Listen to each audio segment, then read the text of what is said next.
Vamos a abrir nuestras Biblias, por favor, en Romanos capítulo 12, versículo 1. Leo desde la nueva versión internacional. Por lo tanto, hermanos, tomando en cuenta la misericordia de Dios, les ruego que cada uno de ustedes, en adoración espiritual, ofrezca su cuerpo como sacrificio vivo, santo y agradable a Dios. No se amolden al mundo actual, sino sean transformados mediante la renovación de su mente. Así podrán comprobar cuál es la voluntad de Dios, buena, agradable y perfecta. Si ustedes recuerdan, hermanos, claro que recuerdan, estamos en nuestra carta a los Romanos.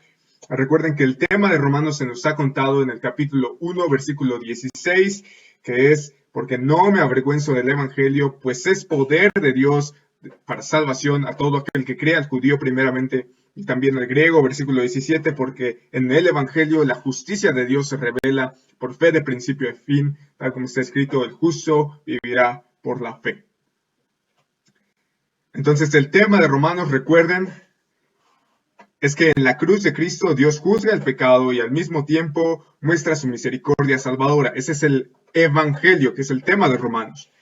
Y hemos visto el corazón del Evangelio, comenzando por darnos la mala noticia, nuestra culpabilidad y miseria, acerca del reinado, o más bien teniendo en mente el reinado universal del pecado.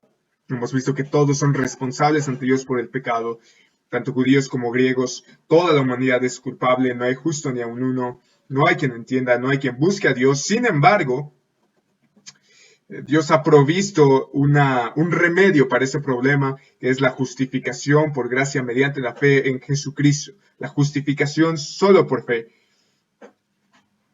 Esta justificación nos genera, vimos la semana pasada, una seguridad, una esperanza y una libertad incomparables.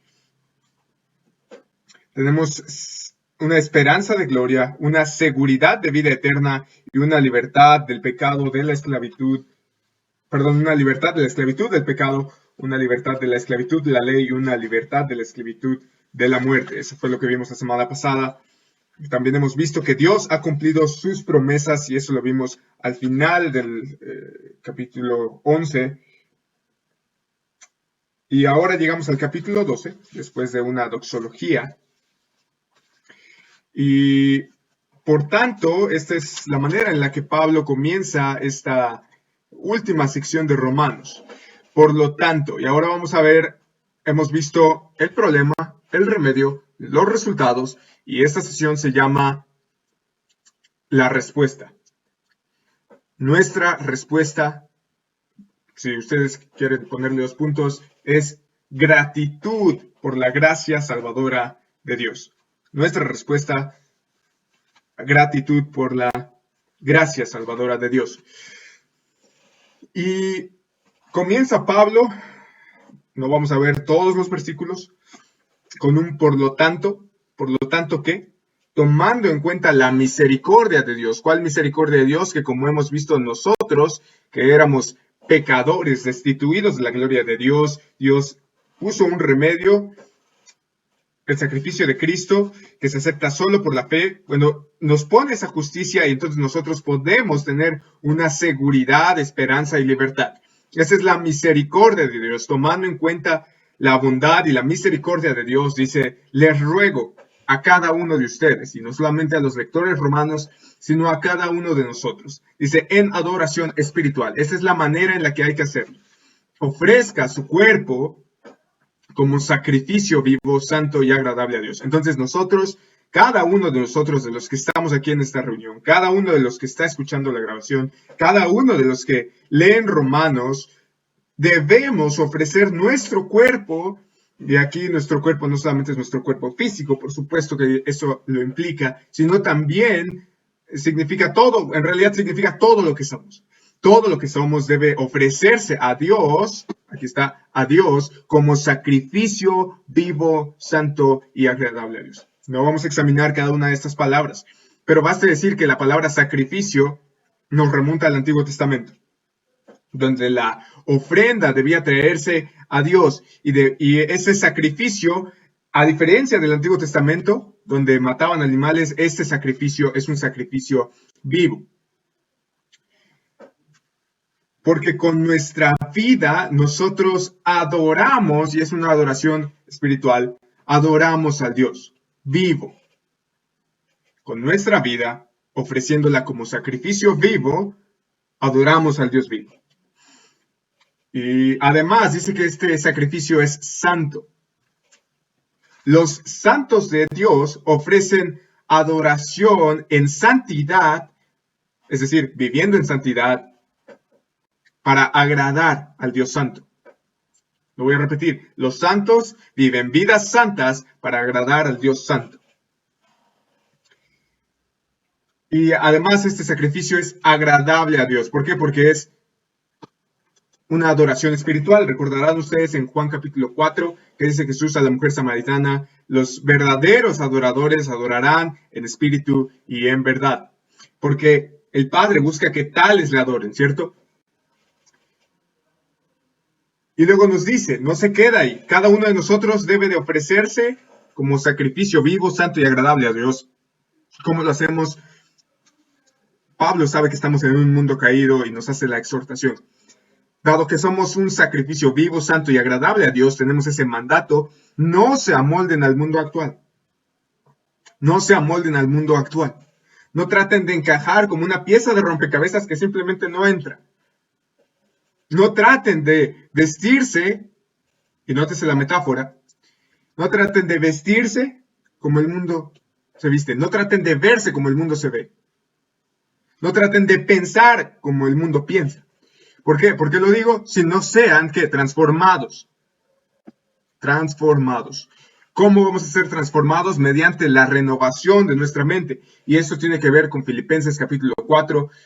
Recuerdan que lo vimos el lunes. Todo lo bueno, todo lo justo, todo lo puro. Si hay algo digno de elogio, en esto piensen. ¿Cierto? Es lo que dice Pablo.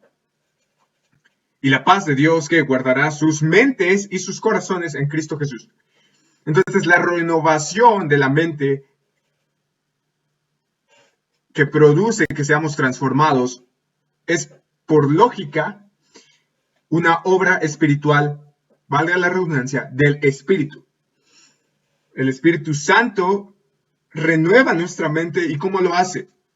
¿Nosotros nos quedamos dormidos y simplemente se renueva nuestra mente? No, más bien con la palabra de Dios, que es todo lo justo, todo lo puro, todo lo verdadero, todo lo honorable.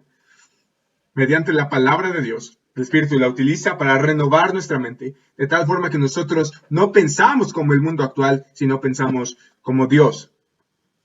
Y con ese pensamiento, con esa adoración espiritual, que es nuestro culto racional, dice, ¿verdad? La Reina Valera, nuestro culto racional ahora es agradable a Dios porque nuestro raciocinio ha sido renovado con la palabra de Dios. De esta manera, podremos comprobar, y este comprobar es verificar por experiencia, cuál es la voluntad de Dios, buena, agradable y perfecta. ¿Cuál es la voluntad de Dios? ¿Queremos saber cuál es la voluntad de Dios para nuestra vida? Bueno, simplemente lo que tenemos que hacer es ofrecernos en adoración espiritual, cada uno de nosotros, no amoldarnos al mundo actual y renovar nuestra mente. Y como decía en el devocional del domingo, Agustín decía, simplemente adora a Dios y haz lo que quieras. Ama a Dios y haz lo que quieras. Esa es la voluntad de Dios. Y esa voluntad es buena, agradable y perfecta. Porque si nosotros amamos a Dios, ¿de qué manera? Ofreciéndonos en adoración, no amoldándonos al mundo actual y renovando nuestra mente. De esta forma nosotros estamos equipados para discernir cuál es la voluntad de Dios en aspectos más específicos de nuestra vida. Porque ahora nosotros trataremos de agradar, que nuestra vida sea una ofrenda hacia Dios, que nuestra mente estará renovada, por lo tanto nosotros pensaremos, y la idea es esa, que cada vez pensemos más como Dios y su palabra, y además no trataremos de amoldarnos al mundo actual, lo que nos evitará multitud de errores. Bien, este es el meollo de la cuestión. El Evangelio tiene un poder transformador incomparable. Yo diría, hermanos, y por eso me detuve tanto aquí, es el resumen de todo lo que va a decir en los siguientes capítulos. El Evangelio tiene un poder transformador total. Tan es así que hace que nuestros cuerpos, nuestras mentes, todo lo que somos, se dirija hacia Dios como sacrificio vivo, santo, agradable, y nos capacita para tener una adoración espiritual. Después, en los capítulos 3 al 8, pasa a tratar cuestiones acerca de la humildad y el servicio mutuo. De los versículos 9 al 21 pasa a disertar acerca del amor y sus manifestaciones. Y yo quisiera detenerme en el capítulo 13, versículos 1 al 7, acerca del respeto a las autoridades, el cristiano y los gobernantes seculares. Dice capítulo 13, todos, y todos, hermanos, es de nuevo todos. ¿Recuerdan cuando, por cuanto todos pecaron y están destituidos de la gloria de Dios? Bueno, ese todos decíamos que era universal, no importa a quién estuviera leyendo, ¿verdad? O a quién Pablo le estuviera escribiendo, todos es todos. Todos, así, deben someterse a las autoridades públicas. Es una totalidad. No dice de todos los que quieran, o todos los que puedan, o todos los que les caigan bien sus autoridades públicas. No, dice todos deben someterse a las autoridades públicas. Y pensando en las autoridades públicas, y nosotros nos empezamos a preguntar, bueno, hermano, ¿y cuáles son esas autoridades públicas? Bueno, muy simple. En el Estado tenemos al gobierno, en la iglesia tenemos a los pastores, a los ancianos, en la familia tenemos a los padres, en la escuela tenemos a los maestros, por ejemplo. Estoy seguro que me está faltando. Bueno, en el trabajo tenemos a los jefes, ¿no?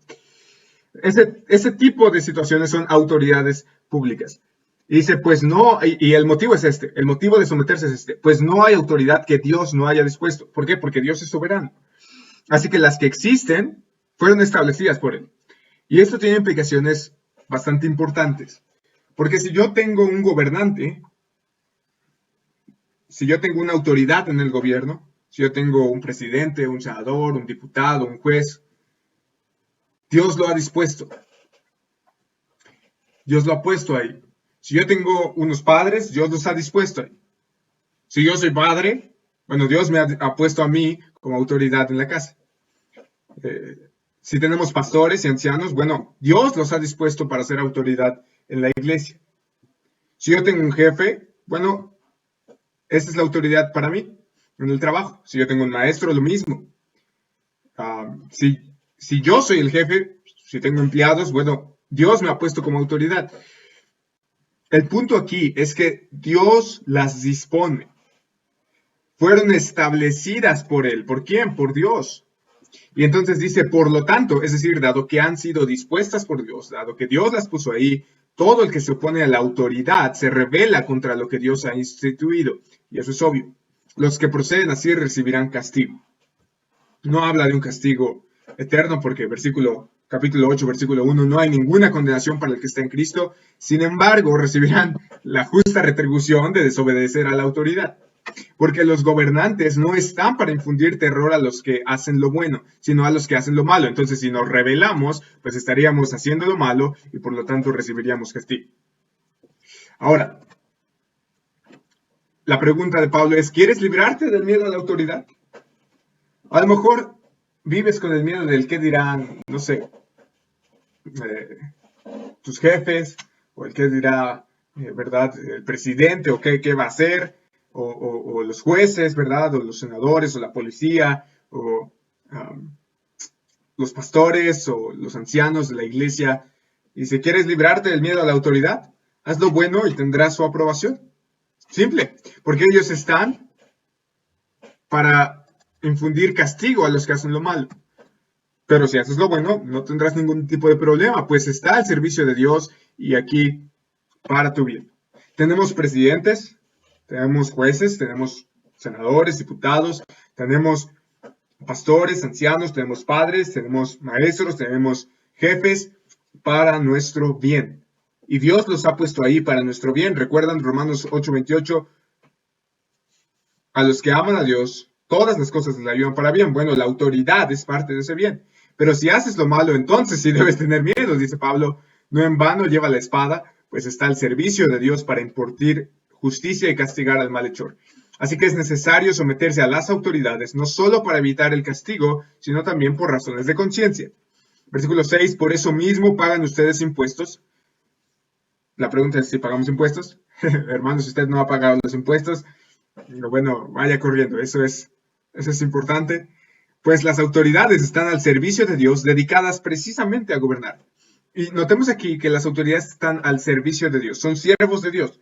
Me parece que dice la Reina Valera, la Nueva Biblia de las Américas lo traduce ministros de Dios. Entonces eso es delicado. Están al servicio de Dios y están dedicadas precisamente a gobernar. Y dice, paguen a cada uno lo que le corresponda. Y eso recuerda un poco al discurso de Jesús en Mateo capítulo 22, donde dice, le van a preguntar, oye, ¿y deberíamos pagar impuesto al César? Entonces Jesús agarra la moneda y dice, bueno, ¿de quién está en la moneda? El César. Bueno, entonces paguen al César lo que es del César y a Dios lo que es de Dios. Y el mismo principio es aquí, si deben impuestos, ¿qué? Paguen los impuestos. Hermano, a mí me resulta muy fácil leer esto. Digo, soy estudiante. No tengo problemas aquí con los impuestos, pero seguramente en el futuro este versículo dolerá. Paguen los impuestos. Si deben contribuciones, paguen las contribuciones. Y hermanos, esta es una obligación civil que nosotros tenemos. Y en general, ya no estamos hablando de gobierno, insisto, gobierno en el Estado, sino que también a los maestros, a los jefes, a los ancianos, a los pastores, a los padres, al que deban respeto, muéstrenle respeto, al que deban honor, ríndanle honor, no. Y aquí la cosa es que la razón por la que le debemos respeto y deber honor es porque son siervos de Dios para nuestro bien, como hemos visto. La pregunta, hermano, sería también, oye, hermano, ¿y si una autoridad nos incita a pecar contra Dios?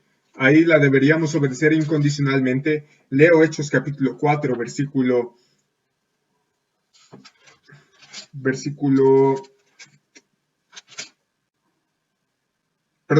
Hechos capítulo 5, versículo 29. Pero Pedro y los apóstoles respondieron, debemos obedecer a Dios en vez de obedecer a los hombres.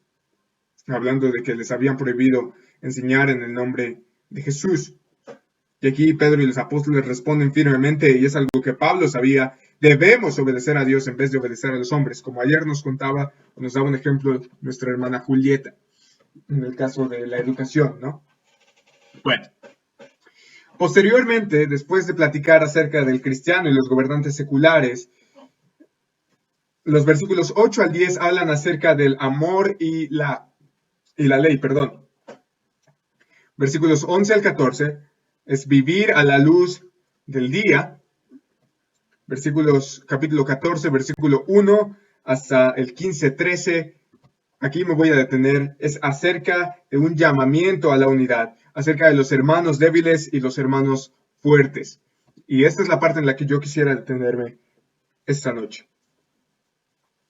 Este es un llamamiento a la unidad. Y comenzando en el capítulo 14, versículo 1, extendiéndonos hasta el 12, el punto aquí es que no debemos condenarnos los unos a los otros. No debemos condenarnos los unos a los otros. Capítulo 14, versículo 1, reciban al que es débil en la fe, pero no para entrar en discusiones. A algunos su fe les permite comer de todo, pero hay quienes son débiles en la fe y solo comen verduras. Queda claro que esto tiene que ver con cuestiones dietéticas, ¿verdad? Si uno va a guardar la dieta del Antiguo Testamento o si no la va a guardar, ¿verdad? Y dice versículo 3, el que come de todo no debe menospreciar al que no come ciertas cosas, y el que no come de todo no debe condenar al que lo hace, pues Dios lo ha aceptado. Ahora esto yo quisiera cambiarle aquí un poco el comer y vamos a pasar a una implicación un poco más universal, diría yo, y póngale lo que usted quiera. El que tiene un velo, el que lee su Biblia en Reina Valera solamente, el que guarda el sábado, etcétera, etcétera. Lo que usted quiera poner, lo que usted quiera poner de debate. El que hace esto no debe menospreciar al que no lo hace. Y el que no lo hace no debe condenar al que lo hace, pues Dios lo ha aceptado. El punto aquí es que Dios nos ha aceptado. Capítulo 8, versículo 1, recuerde, no hay ninguna condenación para los que están en Cristo. Y nos pregunta Pablo, ¿quién eres tú para juzgar al siervo de otro? Que se mantenga en pie o que caiga es asunto de su propio Señor. Y se mantendrá en pie porque el Señor tiene poder para sostenerlo. Así que no debemos juzgar a los demás, no debemos condenarnos los unos a los otros. Versículo 5, hay quien considera que un día tiene más importancia que otro, pero hay quien considera iguales todos los días.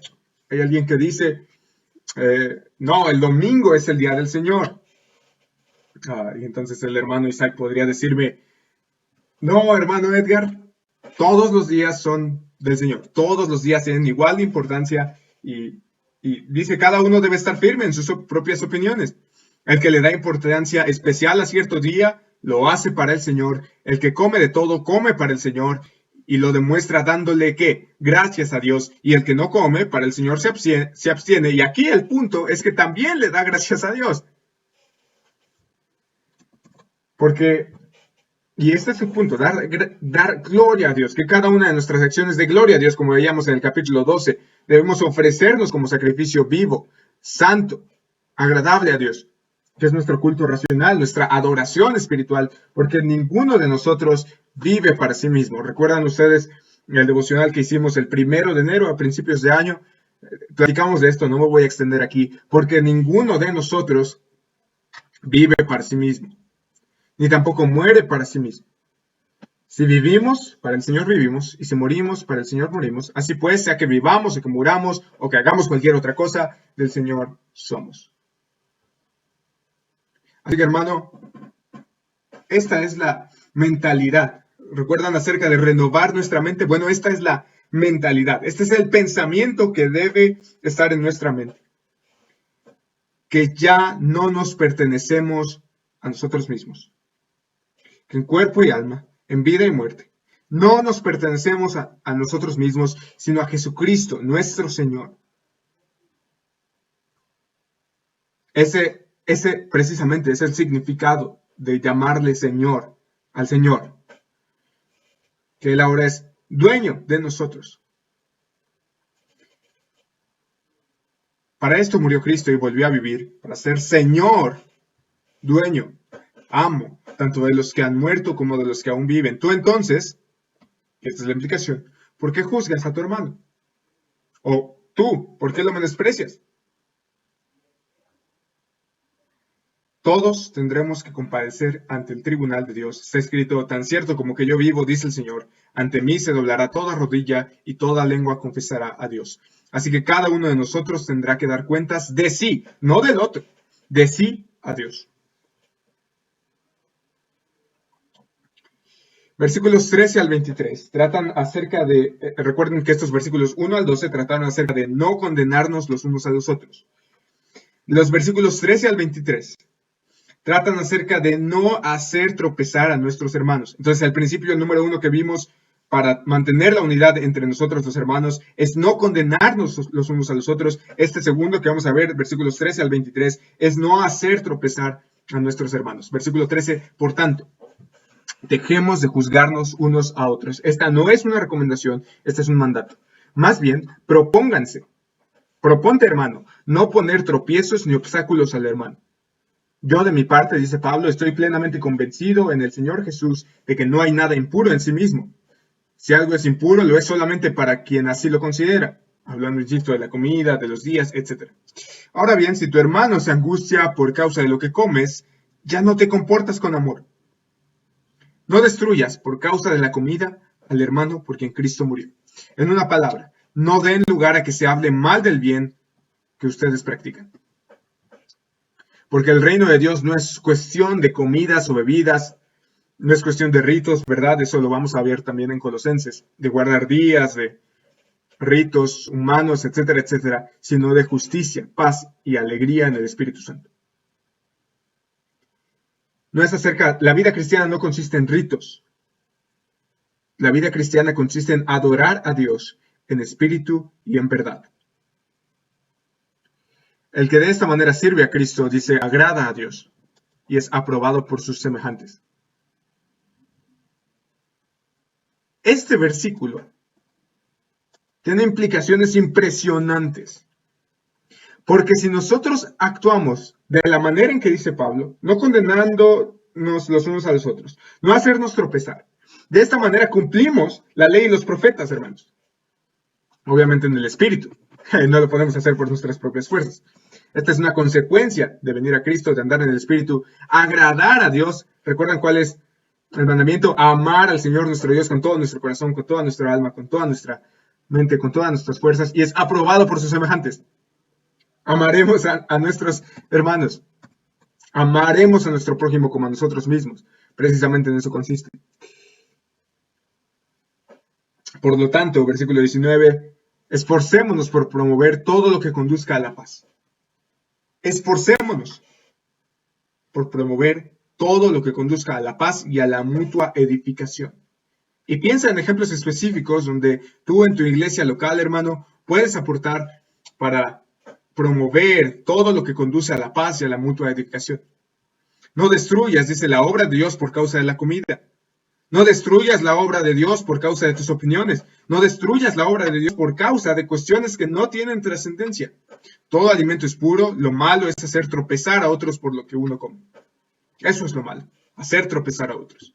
Más vale no comer carne, ni beber vino, ni hacer nada que haga caer a tu hermano. ¿Quiere decir que no vamos a comer carne o no vamos a beber vino? No. Más bien quiere decir que no hay que hacerlo tropezar. Cada uno va a tener que lidiar con sus propios, vamos a decir que con sus propios hermanos, con sus propias dificultades. Así que la convicción que tú tengas al respecto, manténla como algo entre Dios y tú. Por eso la relación con Dios es personal, ¿de acuerdo? Dichoso aquel a quien su conciencia no lo acusa por lo que hace. El hermano Isaac siempre nos insta acerca de nuestra conciencia, ¿no? El alguacil de Dios, ¿no? Pero el que tiene dudas en cuanto a lo que come se condena. El que tiene dudas en cuanto a lo que hace algo, en cuanto a hacer algo, se condena, porque no lo hace por convicción. Y todo lo que no se hace por convicción es pecado. Todo lo que no se hace por fe. Eso dice, ¿cierto? Literalmente aquí está la nota fe. Todo lo que no proviene de fe, dice Reina Valera, es pecado. Todo lo que no se hace por convicción, todo lo cual no estás seguro en el Señor, es pecado. Todo lo cual tu conciencia te acusa, muy probablemente, dice Pablo, entonces estés pecando. Eso también lo platicamos en 1 Corintios capítulos 8, 9 y 10. Se acordarán ustedes. Capítulo 15, los capítulos 15, versículos 1 al 6, hablan acerca de dar prioridad a los demás. Entonces hemos visto no condenarnos los unos a los otros, no hacernos tropezar. Y los versículos 1 al 6 de este capítulo 15 hablan acerca de dar prioridad a los demás. Dar prioridad a los demás. Dice, los fuertes en la fe debemos apoyar a los débiles en vez de hacer lo que nos agrada. Debemos entregarnos, ¿verdad? Cada uno debe agradar al prójimo para su bien, con el fin de edificarlo, porque ni siquiera Cristo se agradó a sí mismo. El ejemplo máximo lo tenemos en Cristo, tal como está escrito, sobre mí han recaído los insultos de tus detractores. De hecho, todo lo que se escribió en el pasado se escribió para enseñarnos a fin de que, alentados por las Escrituras, perseveremos en mantener nuestra esperanza. Que el Dios que infunde aliento y perseverancia les conceda vivir juntos en armonía conforme al, de nuevo, el ejemplo de Cristo Jesús. Para que con un solo corazón y a una sola voz no perdamos de vista que aquí el tema central es la unidad. Glorifiquen al Dios y Padre de nuestro Señor Jesucristo, que como hemos visto, según el capítulo 12, versículo 1, es la meta. Glorificar a nuestro Dios y Padre. Habiendo visto estos 3 puntos, no condenar a nuestro hermano, no hacer tropezar a nuestro hermano y dar prioridad a los demás, pasamos al último punto acerca de la unidad y es recibirnos los unos a los otros. Capítulo 15, versículos 7 al 13. Recibirnos los unos a los otros. Por tanto, dice, acéptense mutuamente o recíbanse mutuamente, así como Cristo los aceptó o les recibió a ustedes para gloria de Dios. De nuevo, el ejemplo aquí está en Cristo. Les digo que Cristo se hizo servidor de los judíos para mostrar la fidelidad de Dios a fin de confirmar las promesas hechas a los patriarcas, lo vimos la semana pasada, y para que los gentiles glorifiquen a Dios por su compasión, como está escrito, por eso te alabaré entre las naciones, cantaré salmos a tu nombre. En otro pasaje dice, alégrense naciones con el pueblo de Dios, y en otra parte, alaben al Señor, naciones todas, pueblos todos, cantadle alabanzas. A su vez, Isaías afirma, brotará la raíz de Isaí, el que se levanta para gobernar a las naciones, en él los pueblos pondrán su esperanza. Y quiero subrayar esta palabra porque va a ser clave terminando este tema de recibirnos los unos a los otros. Entonces, en él los pueblos pondrán su esperanza.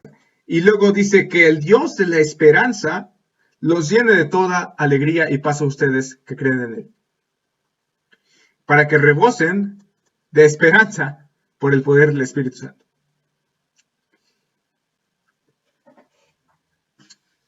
Y la esperanza, como vimos la semana pasada, es un tema relevante para el cristiano, importante, pero sobre todo seguro y garantizado. Tendremos esperanza. Hemos puesto nuestra esperanza en la raíz de Isaí, quien es Cristo. Y el Dios de toda esperanza nos llena de alegría en el poder o por el poder del Espíritu Santo. El Dios Trino nos llena de esperanza.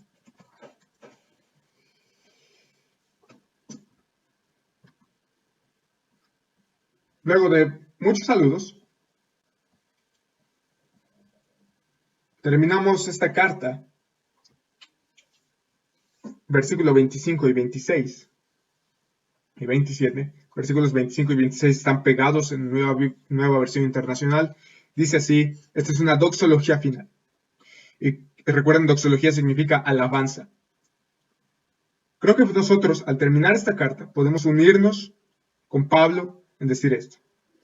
El Dios eterno ocultó su misterio durante largos siglos. Y quiero que piensen en lo que vimos acerca de Adán, en lo que vimos acerca de Abraham y la fe, en lo que vimos acerca de la ley de Moisés, en lo que vimos acerca de la promesa de la raíz de David, en lo que hemos visto acerca de Jesucristo, en lo que hemos visto en las promesas de Dios. Y se ocultó su misterio durante largos siglos. Pero ahora, dice, lo ha revelado por medio de los escritos proféticos, según su propio mandato, para que todas las naciones, no solamente judíos, obedezcan a la fe. ¿Recuerdan que este obedecer a la fe también estaba cuando empezó la carta? Romanos capítulo 1.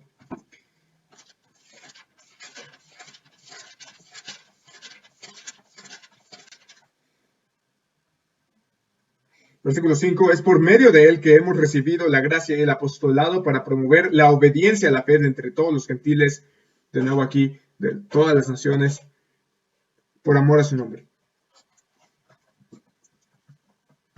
Hemos sido llamados a obedecer a la fe, no solamente para principio en nuestra justificación, sino también para el proceso de nuestra salvación, que es, o la obra progresiva de nuestra salvación, que es la santificación.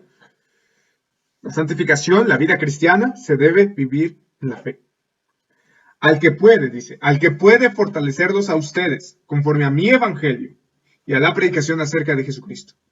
Al único sabio Dios, sea la gloria para siempre por medio de Jesucristo. Amén. Bien. Habiendo terminado de leer, pues no verso por verso, pero sí quizás capítulo por capítulo, nuestra carta a los romanos, o la carta más bien del apóstol Pablo a los romanos, quisiera compartirles algunas aplicaciones que esta carta en general tiene para nosotros. Me parece que nos quedan algunos minutos, entonces me voy a apurar.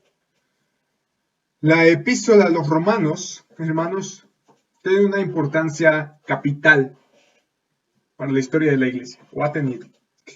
Llevó a Martín Lutero a reconsiderar el catolicismo medieval que le habían enseñado, recuperar una teología bíblica de la justificación por fe. Y eso marcó la reforma protestante en el siglo XVI. De forma similar, también fue esta epístola la que llevó a John Wesley, 2 siglos después, a recuperar en una parte importante de la Iglesia de Inglaterra la necesidad de una experiencia personal de conversión. Y como consecuencia nació otra rama del protestantismo llamada la Iglesia Metodista, en los cuales hoy podrían verse como la iglesia de los nazarenos, y también a muchos son otros hombres de Dios. Pero bueno, estas transformaciones no deberían sorprendernos. La epístola de Pablo nos ofrece la respuesta más sistemática de toda la Biblia a la pregunta sobre cómo presentarnos justos delante de Dios, que es la pregunta fundamental del ser humano cuando asumimos la posibilidad de que Dios existe.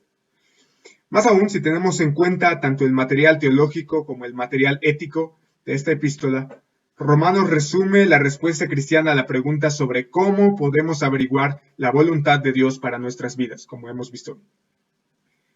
Esta carta es, por así decirlo, el Evangelio de Juan de las epístolas, la presentación más completa y mejor organizada del Evangelio. Todos los seres humanos han pecado y por lo tanto están enemistados con Dios. Para restaurar esa relación deseable con su Creador fue necesaria la expiación que Jesucristo efectuó. Para recuperar esa relación, lo que los cristianos llamamos salvación, es necesario tener fe en Cristo.